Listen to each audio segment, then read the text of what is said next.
السلام علیکم ورحمۃ اللہ وبرکاتہ۔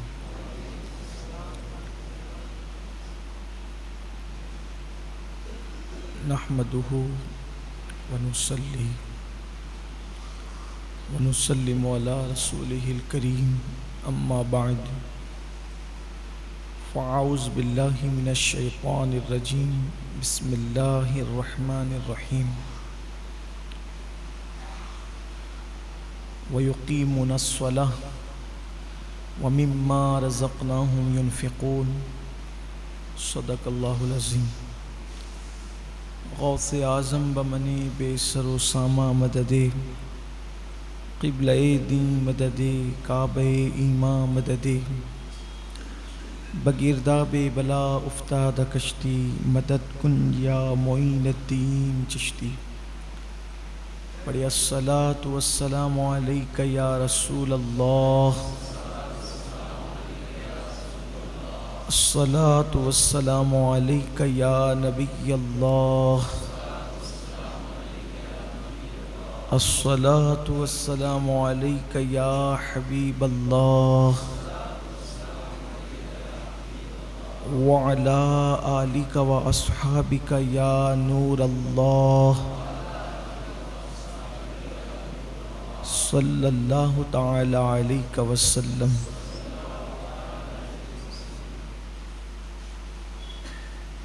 ماہ رمضان المبارک کے بابرکت، پربہار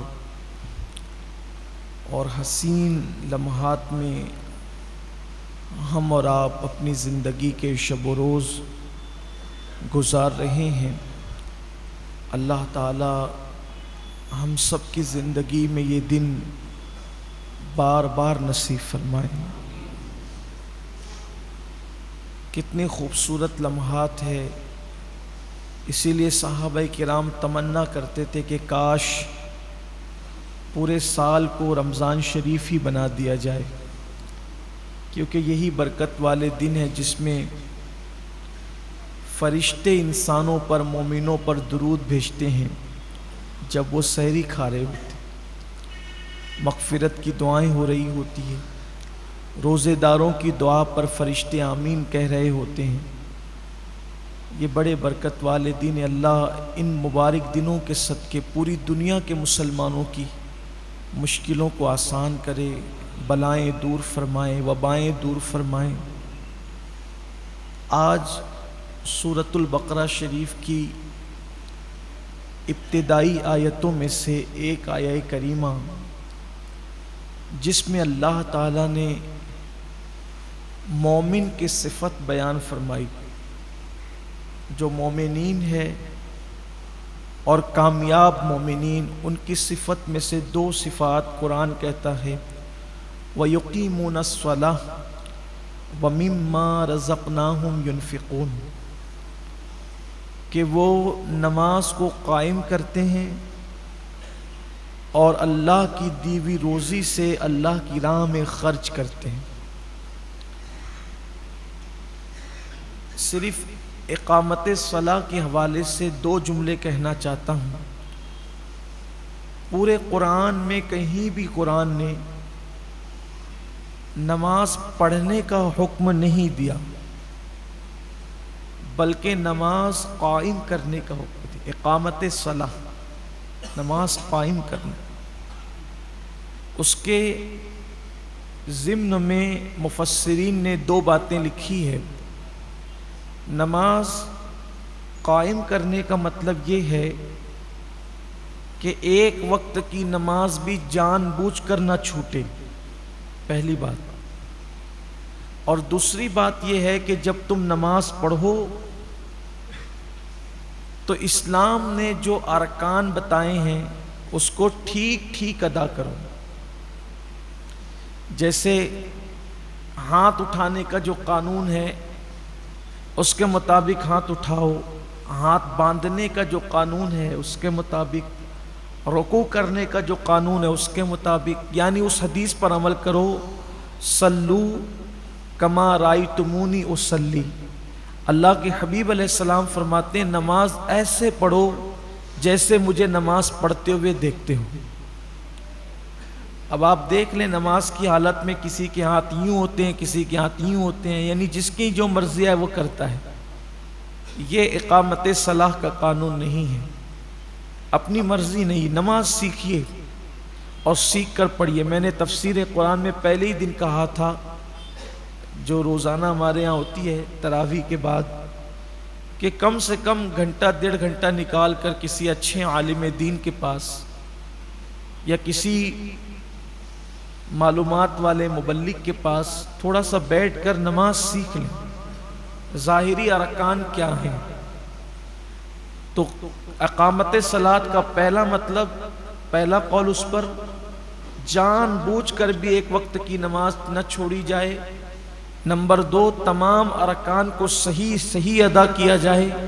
اور نمبر 3، جب نماز پڑھو تو اس حالت میں پڑھو، ان تعبد اللہ کأنک ترا فإن لم تکن ترا فإنہ یراک، ایسی عبادت کر جیسے گویا تو خدا کو دیکھ رہا ہے۔ اور اگر یہ پوزیشن نہیں بن سکتی تو پھر یہ تصور کرو کہ اللہ تمہیں دیکھ رہا ہے اور وہ تو تمہیں دیکھ ہی رہا ہے، یعنی اس تصور کے ساتھ نماز پڑھنا کہ اللہ مجھے دیکھ رہا ہے۔ یہ ہے اقامت صلاح۔ اب آپ دیکھ لیں کہ ہم میں کتنے لوگ ہیں جن کا یہ حال ہے کہ وہ اقامت صلاح پر عمل کرتے ہیں۔ نماز پڑھنے سے کوئی کامیابی نہیں ملنا ہے جب تک کہ قرآن کی اس مراد پر عمل نہ کرو، اقامت صلاح کے حوالے سے۔ پھر قرآن کہتا ہے وَمِمَّا رَزَقْنَاهُمْ يُنْفِقُونَ۔ آج میرا اصل عنوان یہی ہے کہ وہ اللہ کی دی ہوئی روزی سے، دیکھو قرآن مقدس کا لہجہ، قرآن کا انداز، کتنی حکمت بھرے انداز میں قرآن گفتگو کرتا ہے۔ وَمِمَّا رَزَقْنَاهُمْ يُنْفِقُونَ، اور ہماری دی ہوئی روزی سے، یعنی اللہ کی دی ہوئی روزی سے وہ اللہ کی راہ میں خرچ کرتے ہیں۔ یہاں یہ خرچ سے مراد بعض مفسرین بلکہ اکثر مفسرین اس طرف گئے ہیں کہ اس سے زکوٰۃ کا وجوب مراد ہے، کہ وہ اللہ تبارک و تعالیٰ کی دی ہوئی روزی سے زکوٰۃ ادا کرتے ہیں۔ نظام زکوٰۃ کیا ہے؟ پہلی بات تو قرآن نے غلط فہمی دور کر دی کہ تم اپنے مال سے نہیں دیتے، مال تو تمہارا ہے بھی نہیں، تم خود تمہارے نہیں ہو، ہماری دی ہوئی روزی سے جو ہم نے دیا ہے۔ اسلام میں جب شروع دن تھے، شروع ایام تھے، بڑی سختی تھی۔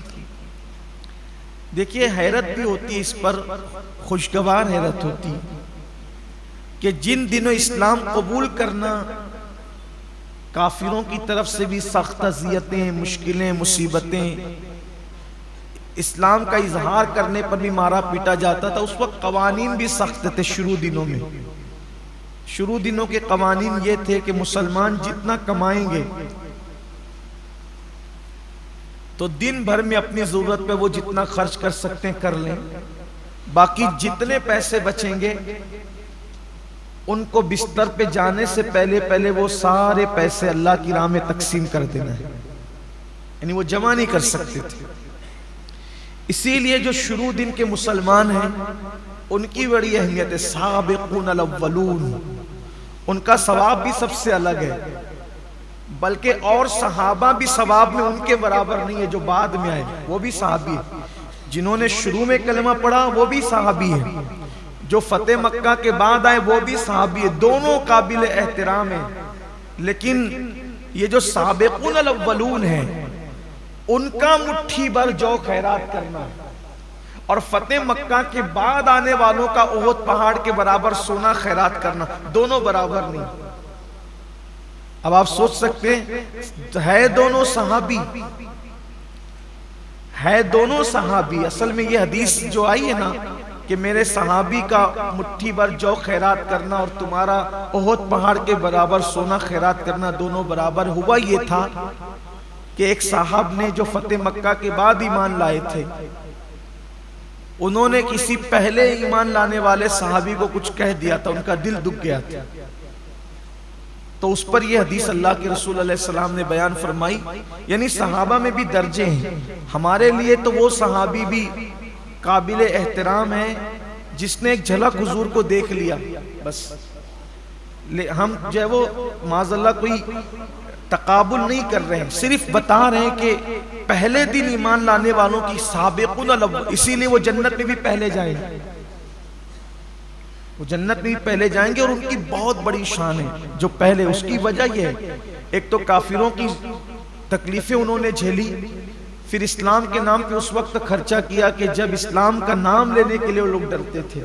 وہ سابقون الاولون ہیں. تو اس وقت کے حالات یہ تھے کہ پیسہ نہیں جمع کر سکتے تھے،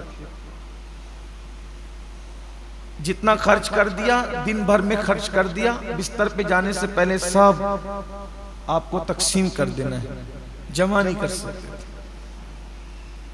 پھر جب زکوٰۃ کے احکامات آئے تو پھر اسلام نے اجازت دی کہ اب تم پیسے جمع کر سکتے ہو، اب پیسہ جمع کرنا تم پر کوئی گناہ نہیں ہے، لیکن اب اس میں شرط یہ ہے کہ تم اپنی جمع کی ہوئی رقم میں سے 2.5% اللہ کی راہ میں سال میں 1 مرتبہ دیا کرو. پھر اس کے مصارف بتائے گئے کہ یہ ان راستوں میں کم و بیش 7 طبقے قرآن مقدس نے بیان فرمائے ہیں کہ ان راستوں میں تمہیں خرچ کرنا ہے، جن میں سے بہت سارے طبقات ہیں جو ہندوستان میں پائے نہیں جاتے، تو اس کی تفصیل آگے ہم آپ کے سامنے پیش کریں گے. اگر کوئی شخص نماز کی پابندی کرتا ہے لیکن سال میں 1 مرتبہ 2.5% زکوٰۃ ادا نہیں کرتا، تو اللہ کے رسول صلی اللہ علیہ وآلہ وسلم فرماتے ہیں اللہ اس کی نمازیں بھی قبول نہیں فرماتا، کیونکہ اللہ تعالیٰ نے جہاں جہاں زکوٰۃ کا ذکر کیا ہے نماز کے ساتھ کیا ہے. زکوٰۃ کا ذکر ہمیشہ نماز کے ساتھ آیا ہے. آپ دیکھ لیں قرآن مقدس میں اٹھا کر نماز کا ذکر کہیں تنہا کر دیا گیا ہے، لیکن ہمیشہ زکوٰۃ کو نماز کے ساتھ بیان کیا گیا. زکوٰۃ کا معنی ہوتا ہے پاک کرنے. زکوٰۃ کو زکوٰۃ اس لیے کہتے ہیں کہ ہر چیز کا ایک میل ہوتا ہے، تو یہ جو ہمارا مال ہے اس کا میل نکالنا، گویا کہ ایک سمجھانے کے لیے کہہ رہا ہوں. یہ شارحین نے بھی لکھا ہے حدیث پاک کی شرح میں کہ یہ جو زکوٰۃ نکالی جاتی ہے مال کا میل ہے. تو جیسے کپڑوں سے مال نکل جاتا ہے تو کپڑے کیسے صاف ہو جاتے ہیں، ایسے جب ہمارے مال سے زکوٰۃ نکل جاتی ہے تو ہمارا جو مال ہے وہ محفوظ ہو جاتا ہے، اللہ کے قلعے میں محفوظ ہو جاتا ہے، اور اس کی حفاظت پھر اللہ اپنے ذمہ کرم پر لے لیتا ہے. اور جو لوگ ادا نہیں کرتے زکوٰۃ، کچھ لوگ ایسے ہیں کہ جنہیں بہت تکلیف ہوتی ہے زکوٰۃ ادا کرنے میں، حالانکہ دیا اللہ نے، اور ادا کتنی کرنا ہے؟ صرف 2.5%، یعنی 100 روپے پر 2.5 روپیہ دینا ہے صرف، اور 97.5 روپے اپنے لیے رکھنا ہے. اب دیکھیں 97.5 کتنے ہوتے ہیں، اور صرف 2.5%، اور یہ فرض ہے. سیدنا صدیق اکبر نے ان کے ساتھ جنگ کی تھی جن لوگوں نے اللہ کے رسول علیہ السلام کے وصال کے بعد زکوٰۃ ادا کرنے سے انکار کیا تھا. صدیق اکبر نے فرمایا تھا میں ان کے ساتھ ایسے ہی جہاد کروں گا جیسے ہم کافروں پہ جہاد کرتے ہیں، حتیٰ کہ اگر دور رسالت میں یہ اونٹ کی نکیل اور رسی بھی بطور زکوٰۃ دیتے تھے، اگر یہ رسی بھی روک لیں گے تو بھی میں ان کے ساتھ جہاد کروں گا. اور آپ نے کیا. معاملہ ایک رسی کا نہیں تھا، معاملہ پیسوں کا نہیں تھا، معاملہ زکوٰۃ کی فرضیت کا تھا. اور زکوٰۃ کی فرضیت اسلام کے وہ 5 بنیادی ستونوں میں سے ایک ہے جس کا ذکر اللہ کے رسول علیہ السلام نے فرمایا کہ اسلام کی بنیاد 5 چیزوں پر ہے: ایمان، نماز، روزہ، حج اور زکوٰۃ. یہ 5 ستون ہیں اسلام کے مضبوط. اگر کوئی زکوٰۃ کا انکار کرے تو وہ مسلمان نہیں رہ جاتا، وہ کافر ہو جائے گا. تو کچھ لوگوں کو زکوٰۃ دینے میں یار میں اتنی زکوٰۃ کیسے دوں؟ اللہ نے دیا ہے. اللہ نے تو فرمایا کہ ہماری دی ہوئی روزی سے، اللہ کی دی ہوئی روزی سے.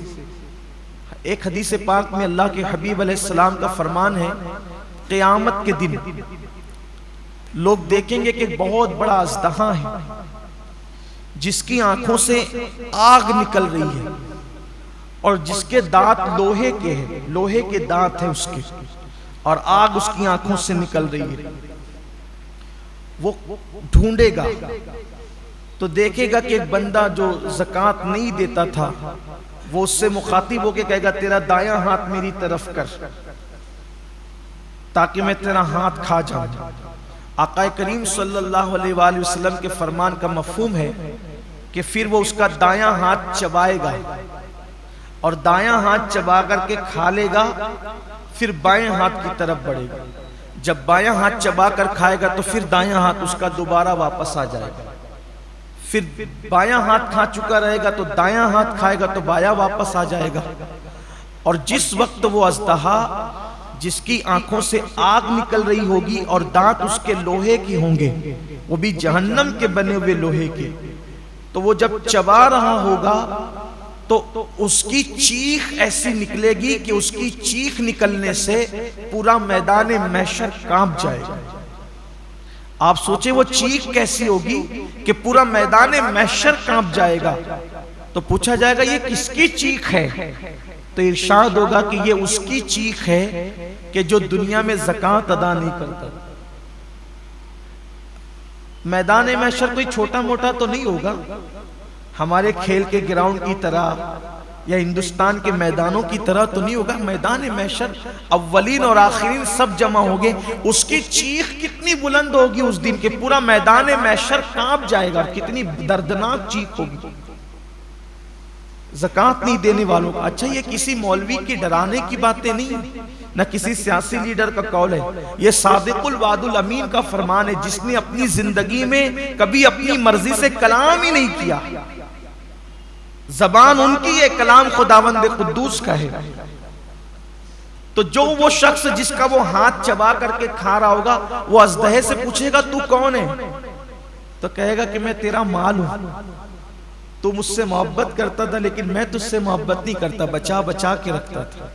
آج مال ہی کی محبت میں لوگ زکوٰۃ نہیں دیتے۔ قرآن مقدس سے خوبصورت سا واقعہ یاد آتا ہے جس کو قرآن نے خود بیان کیا ہے اور مفسرین نے بھی اس کا ذکر کیا ہے۔ مال انسان کو کتنا نیچے گراتا ہے، کتنا گھٹیا سوچ پیدا کرتا ہے انسان کی مال۔ مفسرین فرماتے ہیں قرآن مقدس کی تفسیر میں کہ موسیٰ علیہ السلام کا ایک کزن تھا، کچھ لوگوں نے اس کو خالہ زاد بھائی قرار دیا ہے لیکن ایک قریبی رشتہ بتایا ہے، اس کا نام تھا قارون۔ اور قارون جو تھا وہ بہت بڑا دولت مند آدمی تھا، مالدار آدمی تھا قارون، اور وہ توریت کا بہت بڑا قاری تھا۔ وہ یعنی اس کی آواز اتنی خوبصورت تھی، اتنا پڑھا لکھا بندہ تھا وہ موسیٰ علیہ السلام کی قوم میں کہ جب موسیٰ علیہ السلام توریت سننا چاہتے تھے کسی اچھی آواز والے سے تو قارون سے کہتے تھے تو پڑھ، اور قارون تلاوت کرتا تھا توریت شریف کی، اور موسیٰ علیہ السلام اس سے توریت سننا پسند کرتے تھے۔ یعنی اس سے پتہ چلا کہ رشتے میں بھی موسیٰ علیہ السلام کا قریبی ہے اور دیندار بھی ہے۔ بھئی بے دین سے تو حضرت موسیٰ توریت نہیں سنیں گے نا، یعنی کس شان کا آدمی تھا قارون، آپ پہلے یہ سمجھ لیں۔ لیکن اللہ نے اس کو بہت دولت دی تھی، مال اس کے پاس اتنا تھا، دولت اس کے پاس اتنی تھی کہ اس کی تجوریوں کی چابیاں کئی جانوروں پہ لاد کر لائی اور لے جائی جاتی تھی۔ اس سے اندازہ ہوتا ہے کہ جس کے پاس چابیاں اتنی ہوگی تو تجوریاں کتنی ہوگی، اور جب تجوریاں اتنی ہیں تو مال کتنا ہوگا۔ اس دور میں بہت مال ہوگا اس کے پاس۔ قرآن نے بیان کیا کہ وہ بہت مالدار تھا۔ اب اللہ کا حکم آیا موسیٰ علیہ السلام پر کہ آپ اپنی قوم سے کہیں کہ وہ زکوٰۃ ادا کریں۔ زکوٰۃ دینا ہے 2.5% مال سے۔ تو موسیٰ علیہ السلام نے اپنی قوم سے کہا کہ بھائی اب اللہ کا یہ قانون آیا ہے کہ جو مالدار لوگ ہیں وہ اپنے مال سے غریب لوگوں کو 2.5% زکوٰۃ نکالیں گے۔ تو چھوٹے موٹے مالدار لوگ تھے، انہیں تو کوئی پرابلم ہی نہیں تھا، انہوں نے تو دینا ہی تھا۔ سب سے بڑا جو مالدار تھا وہ قارون تھا۔ قارون نے کہا کہ میں کل سوچ کے بتاتا ہوں۔ یہ سوچ کے بتانا یہ شیطانی چکر، مسلمان کی ذمہ داری ہے، اللہ کے اور اس کے رسول کا فرمان آ گیا، کوئی سوچ نہیں، کوئی فکر نہیں، کچھ نہیں، حکم آیا سر تسلیم خم، ورنہ انجام برا ہے۔ تو کہا میں سوچ کے بتاتا ہوں۔ پھر وہ گیا گھر، سوچنے لگا اتنی دولت، اس کا 2.5% کتنا ہوگا؟ جیسے آج کروڑ پتی لوگ کہتے ہیں نا لاکھوں نکل جائے گا میرا، لاکھوں، ارے کروڑوں تو دیا اللہ نے ہے نا، لاکھوں نکلا تو تو نے دیا کیا؟ اور اس پہ وعدہ بھی ہے، ایک دے گا تو میں کم سے کم 10 دوں گا، کم سے کم 70 دوں گا، 700 دوں گا، اور اگر نیت میں اور خلوص ہے تو میں تجھے بے حساب عطا کروں۔ ملنا ہے وہ دنیا میں ہی، واپس دنیا میں پہلے ملے گا، آخرت میں تو ملنا ہی ملنا ہے۔ شیطان کے مکر و فریب میں مت پڑو۔ قرآن میں اللہ فرماتا ہے شیطان تمہیں غربت کا خوف دلاتا ہے، اللہ کی راہ میں خرچ کرتے ہو نا تو تمہیں کیا رہ جائے گا تیرے پاس؟ ارے کیا رہ جائے گا؟ کیا اس کا کرم ہوگا تو جس نے اتنا دیا ہے جب اس کی راہ میں دو گے تو وہ اور عطا کرے گا۔ میں نے ایک بہت بڑے بزرگ کو یہ بات کہتے ہوئے سنا ہے کہ دینے والا کبھی غریب نہیں ہوتا، بس اچھی نیت سے وہ اللہ کی راہ میں دینا شروع کرے، کبھی غربت اس کے پاس نہیں آئے گی۔ فرعون پر اللہ نے عذاب نازل نہیں کیا اس وقت تک جب تک فرعون بھوکوں کو کھانا کھلاتا رہا۔ سامری جس نے بچڑا بنایا تھا، پیتل کا بچڑا، اور جس نے شرک کو گویا کہ عام کرنے میں بنی اسرائیل کی مدد کی تھی، پوری قوم پہ عذاب آیا، سامری پر نہیں آیا۔ حضرت موسیٰ علیہ السلام نے کہا اللہ یہ تو بڑا منافق ہے، بچڑا تو اسی نے بنایا تھا، یہ نہ بناتا تو لوگ اس کی پوجا کیوں کرتے؟ اللہ نے فرمایا ہم جانتے ہیں کہ بڑا مجرم یہ ہے، لیکن اس کی خصوصیت ہے یہ غریبوں پہ خرچ کرتا ہے، غریبوں پہ خرچ کرتا ہے، اس لیے کافر ہونے کے باوجود بھی ہم نے اس کا عذاب مؤخر کر دیا۔ عذاب تو دیں گے لیکن جلدی نہیں دیں گے کیونکہ لوگوں پہ خرچہ کرتا ہے۔ آپ سوچیں اگر کافر خرچ کرے غریبوں پر تو اس کا بھی عذاب مؤخر ہوتا رہتا ہے، مومن خرچ کرے تو اس سے عذاب کیوں کر مل سکتا ہے؟ تو قارون نے سوچا کہ میری اتنی دولت چلی جائے گی، اس نے سوچا کہ کام کرتے ہیں، اتنی دولت بچانے کے لیے تھوڑی سی خرچہ کرتے ہیں۔ اور اس کے دماغ میں ایک شیطانی پلان آیا، تو وہ ایک بدکار عورت کے پاس گیا اور اس بدکار عورت کو کہا کہ کل جب دن میں موسیٰ علیہ السلام اپنی قوم کے سامنے خطاب فرمائیں گے، زکوٰۃ کا قانون بیان کریں گے، تو تو کھڑی ہونا اور موسیٰ علیہ السلام پہ معاذ اللہ ثم معاذ اللہ زنا کا الزام لگانا۔ میں تجھے اتنے روپے دوں گا، اتنے پیسے دوں گا۔ روپے پیسے تو ہم بتاتے ہیں اس دور میں جو بھی سکے رہے ہیں، لیکن تجھے یہ کہا۔ اس نے کہا کیا میں اللہ کے نبی پہ بدکار تھی لیکن بے غیرت قارون کی طرح تو نہ تھی کہ دولت کے نشے میں اس نے اتنا بڑا فیصلہ کر لیا۔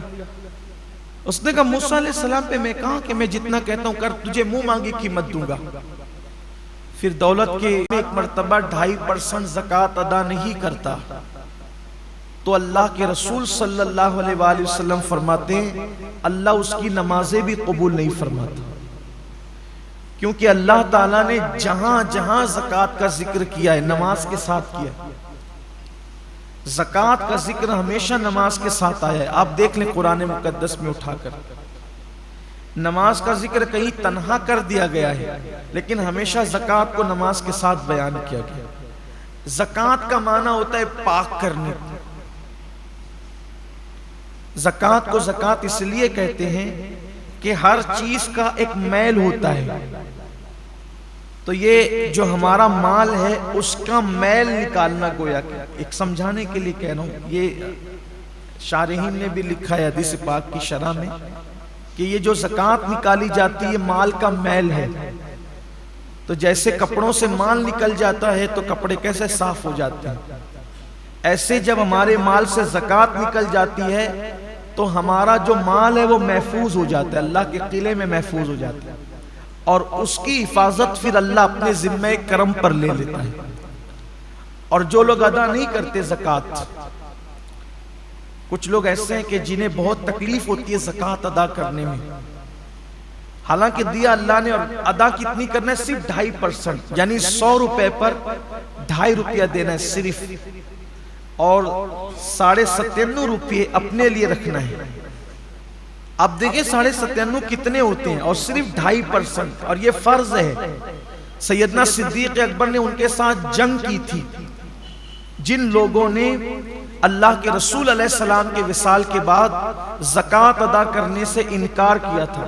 صدیق اکبر نے فرمایا تھا میں ان کے ساتھ ایسے ہی جہاد کروں گا جیسے ہم کافروں پہ جہاد کرتے ہیں، حتیٰ کہ اگر دور رسالت میں یہ اونٹ کی نکیل اور رسی بھی بطور زکوٰۃ دیتے تھے، اگر یہ رسی بھی روک لیں گے تو بھی میں ان کے ساتھ جہاد کروں گا۔ اور آپ نے کیا۔ معاملہ ایک رسی کا نہیں تھا، معاملہ پیسوں کا نہیں تھا، معاملہ زکوٰۃ کی فرضیت کا تھا۔ اور زکوٰۃ کی فرضیت اسلام کے وہ 5 بنیادی ستونوں میں سے ایک ہے، جس کا ذکر اللہ کے رسول علیہ السلام نے فرمایا کہ اسلام کی بنیاد 5 چیزوں پر ہے: ایمان، نماز، روزہ، حج اور زکوٰۃ۔ یہ 5 ستون ہیں اسلام کے مضبوط۔ اگر کوئی زکوٰۃ کا انکار کرے تو وہ مسلمان نہیں رہ جاتا، وہ کافر ہو جائے گا۔ تو کچھ لوگوں کو زکوٰۃ دینے میں میں اتنی زکوٰۃ کیسے دوں؟ اللہ نے دیا ہے۔ اللہ نے تو فرمایا کہ ہماری دی ہوئی روزی سے، اللہ کی دی ہوئی روزی سے۔ ایک حدیث پاک میں اللہ کے حبیب علیہ السلام کا فرمان ہے، قیامت کے دن لوگ دیکھیں گے کہ ایک بہت بڑا اژدہا ہے جس کی آنکھوں سے آگ نکل رہی ہے، اور جس کے دانت لوہے کے ہیں، لوہے کے دانت ہیں اس کے، اور آگ اس کی آنکھوں سے نکل رہی ہے۔ وہ ڈھونڈے گا تو دیکھے گا کہ ایک بندہ جو زکوٰۃ نہیں دیتا تھا، وہ اس سے مخاطب ہو کے کہے گا تیرا دایاں ہاتھ میری طرف کر تاکہ میں تیرا ہاتھ کھا جاؤں۔ آقا کریم صلی اللہ علیہ وآلہ وسلم کے فرمان کا مفہوم ہے کہ پھر وہ اس کا دایاں ہاتھ چبائے گا، اور دایاں ہاتھ چبا کر کے کھا لے گا، پھر بائیں ہاتھ کی طرف بڑھے گا۔ جب بایاں ہاتھ چبا کر کھائے گا تو پھر دایاں ہاتھ اس کا دوبارہ واپس آ جائے گا، پھر بایاں ہاتھ کھا چکا رہے گا تو دایاں ہاتھ کھائے گا تو بایاں واپس آ جائے گا۔ اور جس وقت وہ اژدہا جس کی آنکھوں سے آگ نکل رہی ہوگی اور دانت اس کے لوہے کی ہوں گے، وہ بھی جہنم کے بنے ہوئے لوہے کے، تو وہ جب چبا رہا ہوگا تو اس کی چیخ ایسی نکلے گی کہ اس کی چیخ نکلنے سے پورا میدان محشر کانپ جائے گا۔ آپ سوچیں وہ چیخ کیسی ہوگی کہ پورا میدان محشر کانپ جائے گا۔ تو پوچھا جائے گا یہ کس کی چیخ ہے؟ تو ارشاد ہوگا کہ یہ اس کی چیخ ہے کہ جو دنیا میں زکوٰۃ ادا نہیں کرتا۔ میدان محشر کوئی چھوٹا موٹا تو نہیں ہوگا، ہمارے کھیل کے گراؤنڈ کی طرح یا ہندوستان کے میدانوں کی طرح تو نہیں ہوگا۔ میدان محشر اولین اور آخرین سب جمع ہوگے، اس کی چیخ کتنی بلند ہوگی اس دن کہ پورا میدان محشر کانپ جائے گا، کتنی دردناک چیخ ہوگی زکوٰۃ نہیں دینے والوں کا۔ اچھا یہ کسی مولوی کی ڈرانے کی باتیں نہیں، نہ کسی سیاسی لیڈر کا قول ہے، یہ صادق الوعد الامین کا فرمان ہے، جس نے اپنی زندگی میں کبھی اپنی مرضی سے کلام ہی نہیں کیا، زبان ان کی ہے، کلام خداوند قدوس کا ہے۔ تو جو وہ شخص جس کا وہ ہاتھ چبا کر کے کھا رہا ہوگا، وہ اژدہے سے پوچھے گا تو کون ہے؟ تو کہے گا کہ میں تیرا مال ہوں، تو مجھ سے محبت کرتا تھا لیکن میں تجھ سے محبت نہیں کرتا، بچا بچا کے رکھتا تھا۔ آج مال ہی کی محبت میں لوگ زکوٰۃ نہیں دیتے۔ قرآن مقدس سے خوبصورت سا واقعہ یاد آتا ہے جس کو قرآن نے خود بیان کیا ہے اور مفسرین نے بھی اس کا ذکر کیا ہے۔ مال انسان کو کتنا نیچے گراتا ہے، کتنا گھٹیا سوچ پیدا کرتا ہے انسان کی مال۔ مفسرین فرماتے ہیں قرآن مقدس کی تفسیر میں کہ موسیٰ علیہ السلام کا ایک کزن تھا، کچھ لوگوں نے اس کو خالہ زاد بھائی قرار دیا ہے لیکن ایک قریبی رشتہ بتایا ہے۔ اس کا نام تھا قارون، اور قارون جو تھا وہ بہت بڑا دولت مند آدمی تھا، مالدار آدمی تھا قارون،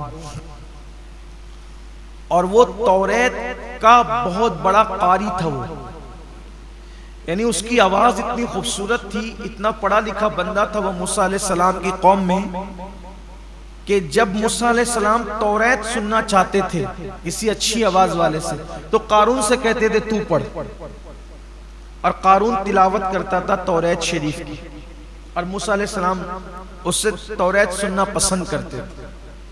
یعنی اس سے پتہ چلا کہ رشتے میں بھی موسیٰ علیہ السلام کا قریبی ہے اور دیندار بھی ہے۔ بھئی بے دین سے تو حضرت موسیٰ توریت نہیں سنیں گے نا، یعنی کس شان کا آدمی تھا قارون، آپ پہلے یہ سمجھ لیں۔ لیکن اللہ نے اس کو بہت دولت دی تھی، مال اس کے پاس اتنا تھا، دولت اس کے پاس اتنی تھی کہ اس کی تجوریوں کی چابیاں کئی جانوروں پہ لاد کر لائی اور لے جائی جاتی تھی۔ اس سے اندازہ ہوتا ہے کہ جس کے پاس چابیاں اتنی ہوگی تو تجوریاں کتنی ہوگی، اور جب تجوریاں اتنی ہیں تو مال کتنا ہوگا۔ اس دور میں بہت مال ہوگا اس کے پاس۔ قرآن نے بیان کیا کہ وہ بہت مالدار تھا۔ اب اللہ کا حکم آیا موسیٰ علیہ السلام پر کہ آپ اپنی قوم سے کہیں کہ وہ زکوٰۃ ادا کریں۔ زکوٰۃ دینا ہے 2.5% مال سے۔ تو موسیٰ علیہ السلام نے اپنی قوم سے کہا کہ بھائی اب اللہ کا یہ قانون آیا ہے کہ جو مالدار لوگ ہیں وہ اپنے مال سے غریب لوگوں کو 2.5% زکوٰۃ نکالیں گے۔ تو چھوٹے موٹے مالدار لوگ تھے، انہیں تو کوئی پرابلم ہی نہیں تھا، انہوں نے تو دینا ہی تھا۔ سب سے بڑا جو مالدار تھا وہ قارون تھا۔ قارون نے کہا کہ میں کل سوچ کے بتاتا ہوں۔ یہ سوچ کے بتانا یہ شیطانی چکر، مسلمان کی ذمہ داری ہے، اللہ کے اور اس کے رسول کا فرمان آ گیا، کوئی سوچ نہیں، کوئی فکر نہیں، کچھ نہیں، حکم آیا سر تسلیم خم، ورنہ انجام برا ہے۔ تو کہا میں سوچ کے بتاتا ہوں۔ پھر وہ گیا گھر، سوچنے لگا اتنی دولت، اس کا 2.5% کتنا ہوگا؟ جیسے آج کروڑ پتی لوگ کہتے ہیں نا لاکھوں نکل جائے گا میرا، لاکھوں۔ ارے کروڑوں تو دیا اللہ نے ہے نا، لاکھوں نکلا تو نے دیا کیا؟ اور اس پہ وعدہ بھی ہے، ایک دے گا تو میں کم سے کم 10 دوں گا، کم سے کم 70 دوں گا، 700 دوں گا، اور اگر نیت میں اور خلوص ہے تو میں تجھے بے حساب عطا کروں۔ ملنا ہے وہ دنیا میں ہی، واپس دنیا میں پہلے ملے گا، آخرت میں تو ملنا ہی ملنا ہے۔ شیطان کے مکر و فریب میں مت پڑو۔ قرآن میں اللہ فرماتا ہے شیطان تمہیں غربت کا خوف دلاتا ہے۔ اللہ کی راہ میں خرچ کرتے ہو نا تو تمہیں کیا رہ جائے گا تیرے پاس؟ ارے کیا رہ جائے گا؟ کیا اس کا کرم ہوگا تو جس نے اتنا دیا ہے جب اس کی راہ میں دو گے تو وہ اور عطا کرے گا۔ میں نے ایک بہت بڑے بزرگ کو یہ بات کہتے ہوئے سنا ہے کہ دینے والا کبھی غریب نہیں ہوتا، بس اچھی نیت سے وہ اللہ کی راہ میں دینا شروع کرے، کبھی غربت اس کے پاس نہیں آئے گی۔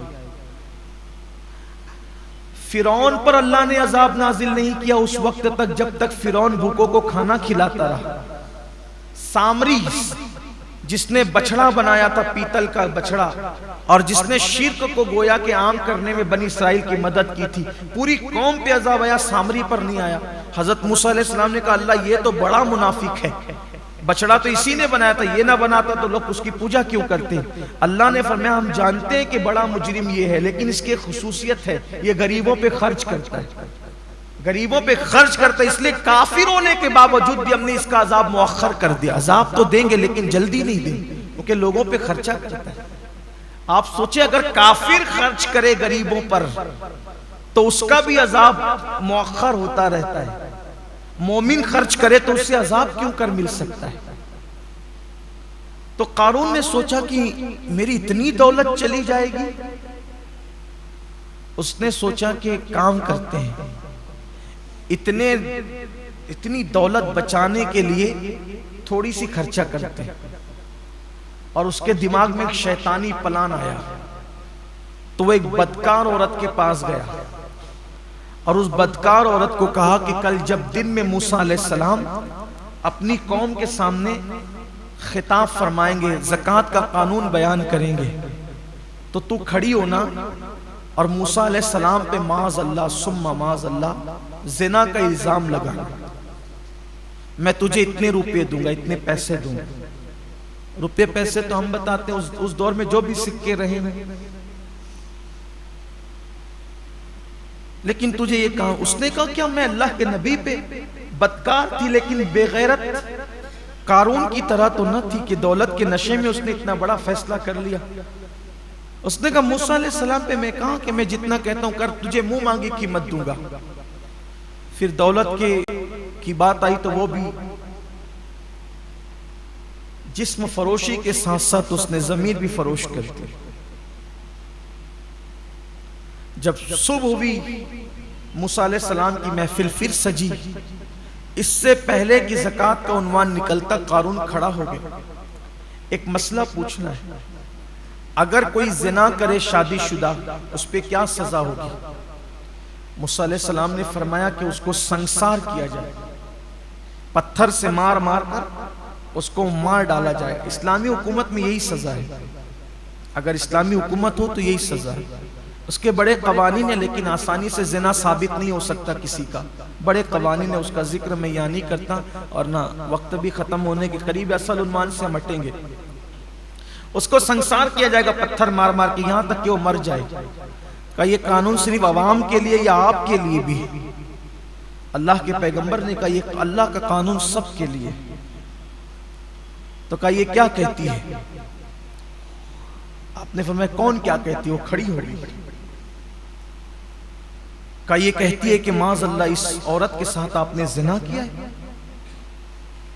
حضرت موسیٰ علیہ السلام نے اس عورت کی طرف دیکھا، جلال پیغمبرانہ کی تاب نہیں لا سکی، اس کا پورا وجود کانپ گیا،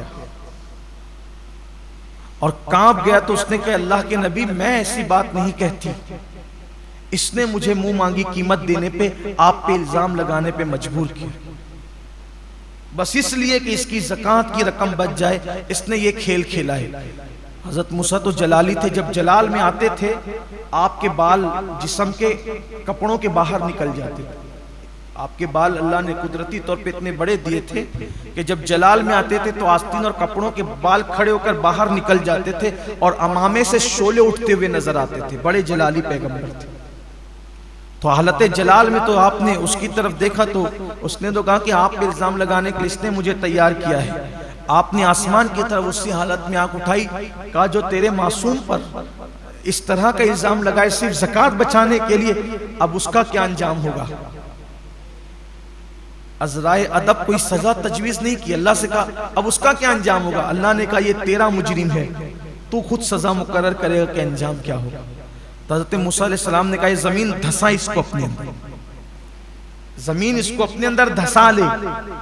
جب وہ کمر تک دھسا تو کتنا بدماش تھا، دھستے دھستے کا موسیٰ میری دولت پر قبضہ کرنے کا اچھا طریقہ نکالا ہے کہ مجھے زمین میں دھسا دو اور پھر میری دولت پہ قبضہ کر لو۔ اللہ کے پیغمبر نے کہا زمین رک جا، اور پھر حکم دیا کہ اس کی دولت کو اس کے سر پہ رکھ دیا جائے، یعنی اب عذاب اور بڑھ جائے۔ فرشتوں نے اس کی جتنی تجوریاں، اس کی جتنی دولت تھی سب اس کے سر پہ رکھ دیا۔ ابھی تو ایسے ہی دھس رہا تھا بغیر وزن کے، نبی سے منہ چلانے کی سزا یہ ملی کہ اس کی ساری دولت اس کے سر پہ رکھ دی گئی، اور اسی حالت میں وہ دھس رہا۔ اللہ کے رسول علیہ السلام نے جب اپنے دور میں بیان فرمایا تو فرمایا کہ ابھی بھی وہ زمین میں دھس رہا ہے۔ اور بعض بزرگوں نے فرمایا کہ رسول اللہ نے فرمایا ابھی بھی دھس رہا ہے تو ابھی بھی دھس رہا ہے۔ زکوٰۃ نہ دینے کا انجام، اور زکوٰۃ نہ دینے کی بنیاد پہ مال کی محبت نے اس کو پہنچایا کس منزل پر؟ آج ہمارے یہاں بھی یہی ہو رہا ہے، لوگ زکوٰۃ نہیں دے رہے۔ حدیث پاک میں آیا ہے، اللہ کے رسول علیہ السلام فرماتے ہیں کہ جب لوگ زکوٰۃ کو تاوان سمجھنے لگے، بادشاہ کیا جو ٹیکس دیتے ہیں تو وہ ٹیکس دینا لوگوں کو برا لگتا ہے، اچھا نہیں لگتا۔ حکومتوں کو ٹیکس دینا لوگ خوشی سے، کوئی نہیں دیتا خوشی سے اس کو، تو آقا علیہ السلام فرماتے ہیں جب زکوٰۃ کو لوگ تاوان سمجھیں گے، تاوان، اس وقت میری امت پر مصیبتیں ایسے برسے گی جیسے کالی رات میں جب بادل امٹ آتے ہیں تو کیسے چھما چھم بارش برستی ہے زوردار، ویسے میری امت پر مصیبتیں آئے گی۔ یعنی بارش کے قطرے نہیں مسلسل ٹپکتے رہتے ہیں، ایک کے بعد ایک کے بعد ایک کے بعد، تو ایک مصیبت ختم نہیں ہوگی تو دوسری، دوسری نہیں تو تیسری، تیسری نہیں تو چوتھی۔ دیکھ لیجئے 4 مہینے کاروبار بند کر سکتے ہیں لیکن 2.5% زکوٰۃ نہیں نکال سکتے. لاکھوں لاکھ روپیہ لوگ لے کر کے بھاگ جائیں، زکوٰۃ نہیں نکالیں گے، خوش دلی سے نہیں نکالیں گے. زکوٰۃ نکالنے کی برکت کیا ہے؟ زکوٰۃ نکالنے کی برکت یہ ہے کہ اگر تم زکوٰۃ اپنی پوری نکالو خوش دلی کے ساتھ، خوش دلی کے ساتھ، اللہ تمہاری عمر میں اضافہ کرے، مال میں اضافہ کرے. ایک حدیث پاک ہے، ایک شخص تھا حضرت سلیمان علیہ السلام سے بہت محبت کرتا تھا. معاف کیجئے گا، سلیمان علیہ السلام کے والد حضرت داؤد علیہ السلام سے بڑی محبت تھی اس کو. سلیمان علیہ السلام کے والد داؤد علیہ السلام سے بڑی محبت.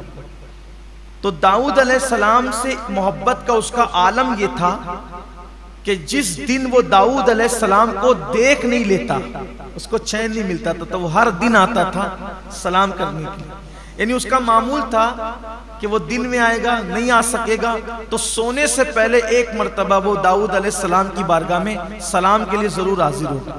سوئے گا نہیں ان کو دیکھے بغیر، یا تو رات میں یا تو دن میں 24 گھنٹے میں ایک بار داؤد علیہ السلام کی زیارت اس کے لیے لازم تھی. ایک دن اس کی شادی ہو گئی.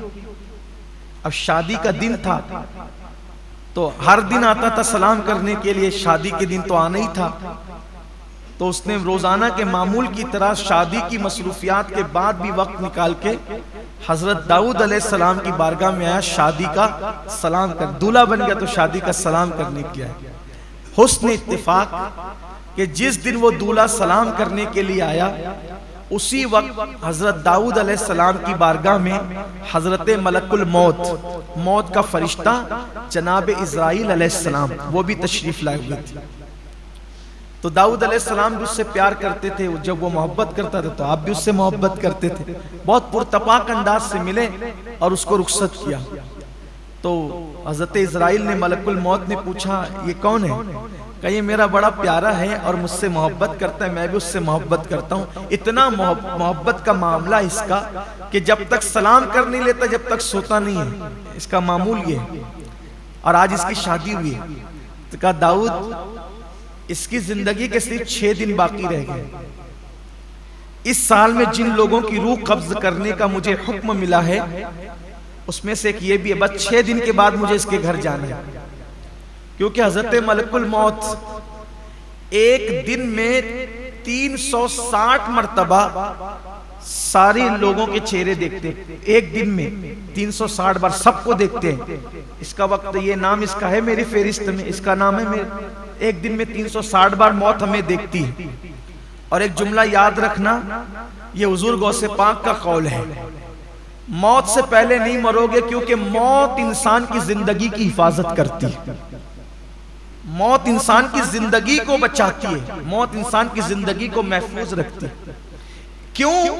اس لیے کہ کسی کو مارنا تو موت ہی نے ہے، موت کے سوا اس کو کوئی نہیں مار سکتا.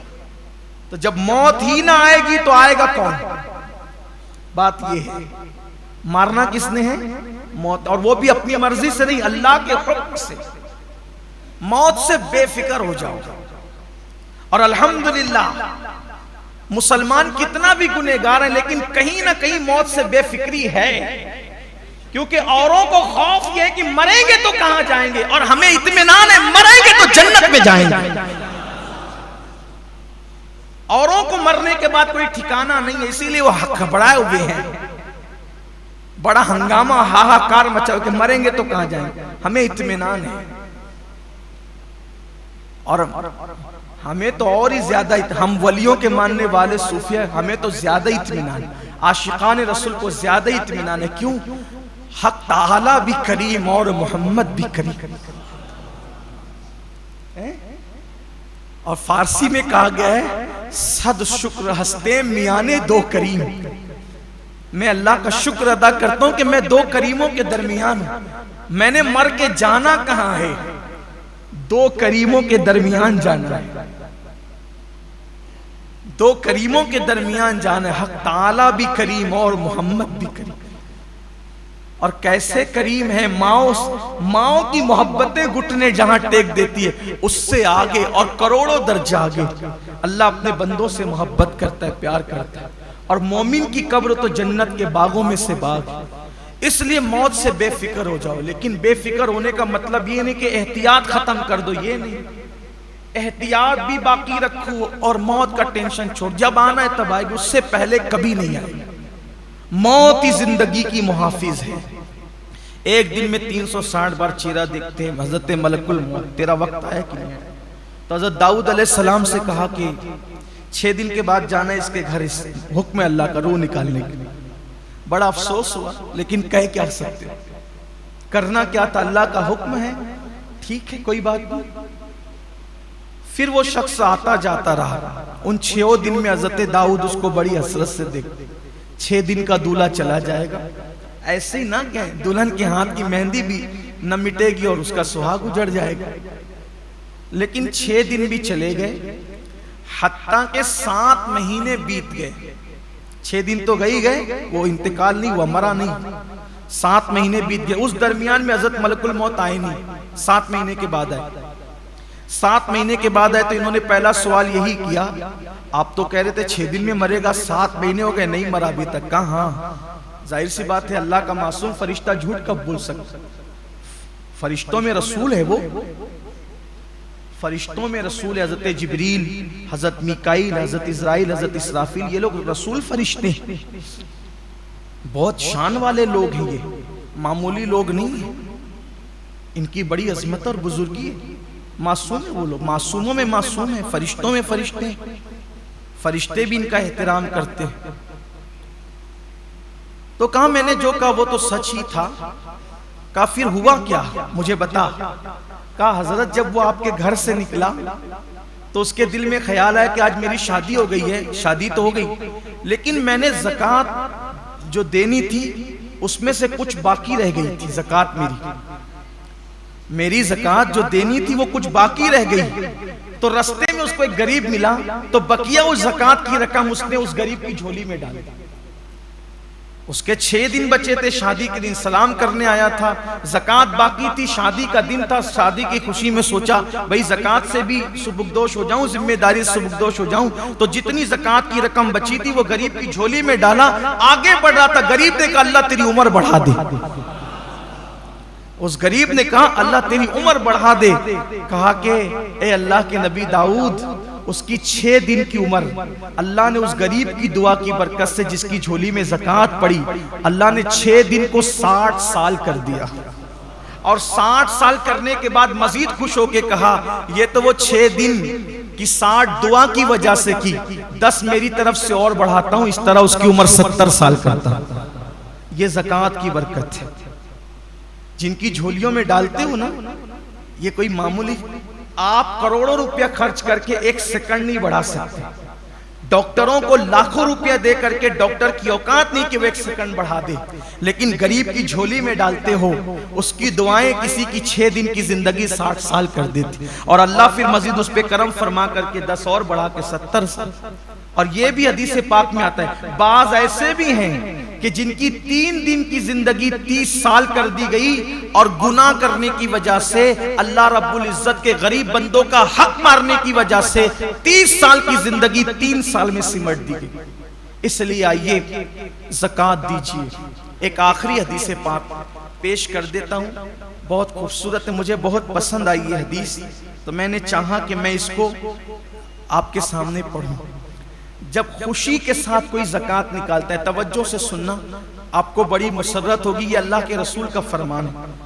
آقا علیہ السلام نے خود فرمایا کہ جب کوئی خوشی کے ساتھ اپنی زکوٰۃ نکالتا ہے تو اللہ اس کے نام آسمانوں پہ لکھتا ہے، 7 آسمان، ہر آسمان پہ اس کا نام الگ الگ لکھا جاتا ہے، اور عرش پہ بھی اس کا نام لکھا جاتا ہے۔ دیکھو ہم لوگ اگر اخبار میں نام آئے تو کتنا بڑا بڑا ڈونیشن دیتے ہیں نا، فوٹو چھپے تو کتنا بڑا بڑا ڈونیشن دیتے ہیں، یہاں فوٹو چھپے گا، یہ لیڈر میرا نام لے گا، وہ نام لے گا، وہ نام۔ دیکھو زکوٰۃ خوش دلی سے دینے والوں کے لیے کتنا بڑا انعام ہے۔ میرے آقا سید العالمین صادق و مصدوق فرماتے ہیں، جو خوش دلی کی قید ہے، اس میں تاوان سمجھ کے نہیں، ٹیکس سمجھ کے نہیں، خوش دلی کے ساتھ اللہ کی راہ میں دیں، اس نے دیا تو دے رہا ہوں، آقا فرماتے ہیں جو پوری پوری زکوٰۃ خوش دلی کے ساتھ ادا کرتا ہے، پہلے آسمان پہ اس کا نام کریم لکھا جاتا ہے، یعنی یہ شخص کریم ہے۔ دوسرے آسمان پہ اس کا نام جواد لکھا جاتا ہے، تیسرے آسمان پہ اس کا نام مطیع لکھا جاتا ہے، چوتھے آسمان پہ اس کا نام سخی لکھا جاتا ہے، پانچویں آسمان پہ اس کا نام مقبول لکھا جاتا ہے کہ یہ بھی مقبول ہے، اس کے سارے اعمال مقبول ہیں۔ چھٹے آسمان پہ اس کا نام محفوظ لکھا جاتا ہے، یعنی یہ جہنم کی آگ سے محفوظ ہو گیا، اور ساتویں آسمان پہ اس کا نام مغفور لکھا جاتا ہے، یعنی اس کے سارے گناہ بخش دیے گئے، اور عرش اعظم پہ اس کا نام حبیب اللہ لکھا جاتا ہے، یہ شخص اللہ کا محبوب بن گیا ہے جو زکوٰۃ صحیح طور پر ادا کرتا ہے۔ اس لیے رمضان شریف کا موسم ہے، حساب لگا کر اور جو حساب میں آئے اس سے کچھ زیادہ زکوٰۃ نکالیے، پوری نکالیے، اور مستحقین کو، پاس پڑوس رشتہ داروں کو، اور ساتھ ہی ساتھ جو مدارس دینیہ دین متین کی خدمت کر رہے ہیں ان کو بھی اللہ نے توفیق دیے تو مضبوط کریں۔ اللہ ہم سب کے حال پہ رحم کرے، اللہ پوری امت پر کرم کی نظر فرمائے۔ پھر آپ سے گزارش کرتا ہوں سحری اور افطار میں 5-10 منٹ کا ٹائم نکال کے بیٹھیں اور کثرت سے دعا کریں، بالخصوص تمام عالم اسلام کے مسلمانوں کی بلائیں مشکلیں دور ہونے کے لیے دعا کریں۔ کورونا کی وبا، لاک ڈاؤن کی نحوست، یہ سب اس کے خاتمے کے لیے دعا کریں، اس لیے کہ روزے دار کی دعا رد نہیں ہوتی۔ کبھی یہ مت سوچنا میں گنہگار ہوں، میری سنی جائے گی کہ نہیں سنی جائے گی، یہ مایوسی اور محرومی کو اللہ پسند نہیں کرتا۔ اگر تم یقین سے مانگو گے تو اللہ جیسے نیکوں کی سنتا ہے ویسے اللہ گنہگاروں کی بھی سنتا ہے، اللہ سب کی سننے والا ہے۔ یقین کے ساتھ دعا کرو، جہاں اپنے لیے مانگو پوری امت کے لیے مانگو، پوری قوم کے لیے مانگو، اور خاص طور پہ یہ دعا کرو اللہ اسلام اور مسلمین کو پوری دنیا میں غلبہ نصیب فرمائے۔ دعاؤں کا سیزن ہے، خوب دعا کرو، دعا مومن کا ہتھیار ہے، اور دعا کیجئے یہود و نصارہ اور مشرکین اللہ ان سب کو کیفر کردار تک پہنچائے۔ بدر میں اللہ نے جو مشرکین کا انجام فرمایا وہی انجام پوری دنیا کے مشرکین، یہود و نصارہ اور مرتدین کا اللہ فرمائے، اور اللہ بدر میں یوم الفرقان میں اللہ نے جیسے اسلام اور مسلمین کو عروج و ترقی اور عزت سے نوازا، ایسے اللہ تمام عالم اسلام کو عروج ترقی اور عزت کے دن نصیب فرمائے۔ گفتگو کے درمیان کوئی غلطی ہو تو اللہ معاف فرمائے۔